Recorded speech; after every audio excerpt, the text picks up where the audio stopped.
Actually ಇದು ನನ್ನ ಮೊದಲನೇ ವರ್ಷ ದಸರಾ ಲೈಟಿಂಗ್ಸ್ ನೋಡ್ತಾ ಇರೋದು. ಸೊ ನಾನು ಈ ವರ್ಷ ಬಂದಿರೋ ಉದ್ದೇಶ ಏನು ಅಂತಂದರೆ, ದಸರಾ ಲೈಟಿಂಗ್ಸ್ನ ಇನ್ಸ್ಪೈರ್ ಆಗಿ ನಾವು ತೊಗೊಂಡು ನಮ್ಮ ಗ್ರಾಮದಲ್ಲಿ ನಾವು ಕೂಡ ಈ ಥರ ಲೈಟಿಂಗ್ಸ್ ಮಾಡಿ ದಸರಾ ಹಬ್ಬ ಮತ್ತು ಊರು ದೇವ್ರ ಮೆರವಣಿಗೆ ಎಲ್ಲ ಮಾಡ್ತೀವಿ. ನಮ್ಮೂರು ಬಂದು ಆಡೋನಹಳ್ಳಿ, ದೊಡ್ಡಬಳ್ಳಾಪುರ ತಾಲೂಕು.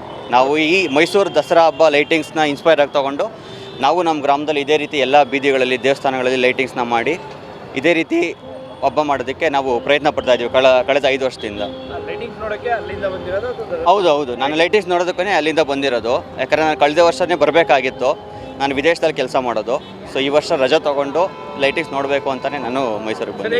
ಮೈಸೂರು ತುಂಬ ನೋಡೋಕ್ಕೆ ಒಂಥರ ಚೆನ್ನಾಗಿರುತ್ತೆ. ಅದ್ರ ಜೊತೆಗೆ ಈ ಲೈಟಿಂಗ್ಸ್ ನಾನು ಮೈಸೂರು ನಗರ ಮುಂಚೆ ಬಂದು ನೋಡಿದ್ದೀನಿ, ಬಟ್ ಲೈಟಿಂಗ್ಸ್ ಇದ್ದಾಗ ಬಂದಿರಲಿಲ್ಲ. ಸೊ ಈ ವರ್ಷ ಲೈಟಿಂಗ್ಸಲ್ಲಿ ನೋಡಿದಾಗ ತುಂಬ ಖುಷಿ ಆಗುತ್ತೆ. ಸೊ ಇದು ಎಲ್ಲ ನನಗೆ ಬೀದಿಗಳು ತುಂಬ ಕನ್ಫ್ಯೂಸ್ ಆಗುತ್ತೆ ಆ್ಯಕ್ಚುಲಿ. ಬಟ್ ನಾನು ನಮ್ಮ ಸ್ನೇಹಿತರ ಜೊತೆ ಬಂದಿದ್ದೀನಿ. ಅವ್ರು ತುಂಬ ನೀಟಾಗಿ ಪ್ರತಿಯೊಂದು ಬೀದಿಯಲ್ಲೂ ಕರ್ಕೊಂಡೋಗಿ ಈ ರೀತಿ ಲೈಟಿಂಗ್ಸು ಈ ಬೀದಿಯಲ್ಲಿ ಈ ಥರ ಫೇಮಸ್ಸು ಅಂತೆಲ್ಲ ಚೆನ್ನಾಗಿ ಎಕ್ಸ್ಪ್ಲೈನ್ ಮಾಡ್ತಾ ಇದ್ದಾರೆ. ಮೈಸೂರಿನ ಲೈಟಿಂಗ್ಸ್ನ ಬಗ್ಗೆ ಬೇರೆಯವ್ರಿಗೆ ಏನು ಹೇಳಕ್ಕೆ ಬಯಸ್ತೀರಾ? ತುಂಬ ಖುಷಿ ಆಗುತ್ತೆ, ಎಲ್ಲರೂ ಬಂದು ನೋಡಬೇಕು ಇದನ್ನು.